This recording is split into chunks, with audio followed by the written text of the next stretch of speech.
In the previous episode, we saw that pumping is the largest part of your bill. But that bill hides something. It is not just how much energy you spend, but when you spend it. Electricity does not cost the same at 3 in the morning as at 7 in the evening.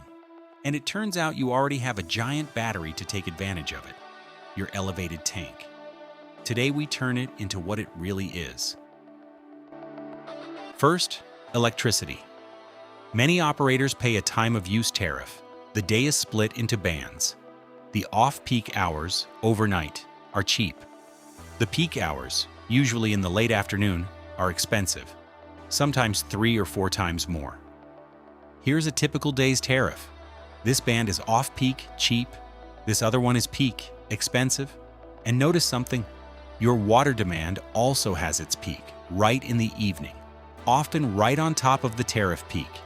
In other words, if you pump to follow demand, you end up pumping hard exactly when energy is most expensive, the worst possible combination. Now the key piece. The elevated tank is not just a water reservoir. It is an energy store you already paid for. Every cubic meter you lift and keep up there is energy ready to use, without turning the pump back on. Think of it as a battery. You charge it by pumping water into the tank, and you discharge it when the tank feeds the network by gravity. The difference from an electric battery is that this one you already have, you already bought, and it does not degrade. You just have to use it wisely. Let's look at 2 ways to operate the same network. The first, the naive one. Pump to follow demand. The pump turns on whenever water is needed, including the evening peak, and the tank stays more or less full all the time. The second, the tank as a battery.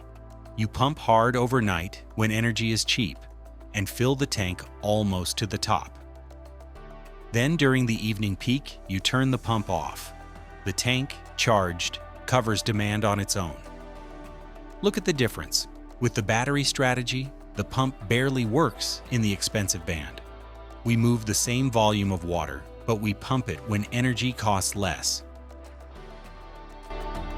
How much does this change the bill? Both strategies pump practically the same kilowatt hours per day. The total energy is almost the same.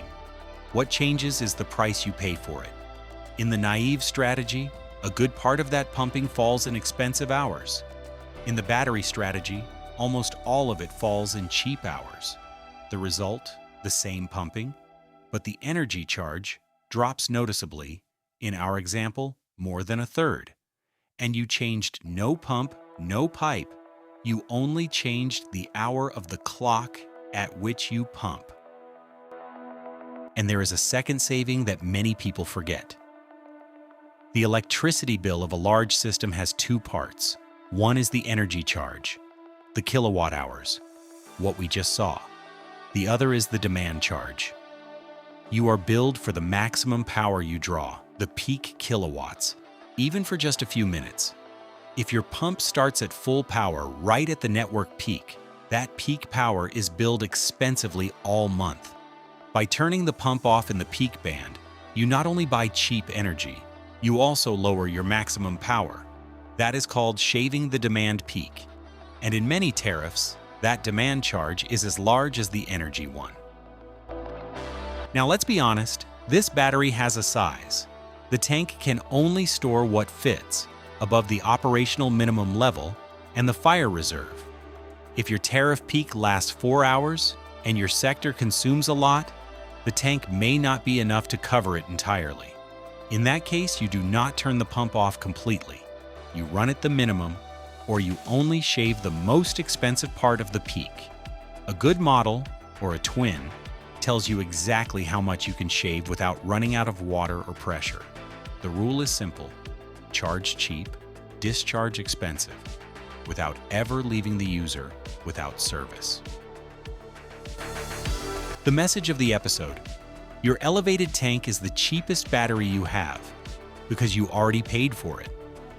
Pumping cheaply at night and letting the tank cover the peak does not change the water you deliver. It changes the hour and lowers the bill on 2 fronts, energy and demand. In the next and final episode, the third option. Instead of switching on and off, adjusting the pump's speed with a variable speed drive. This was made with the assistance of Claude Code. If you manage a network, subscribe to Transparent Blue Water and I will see you in the next one. Sen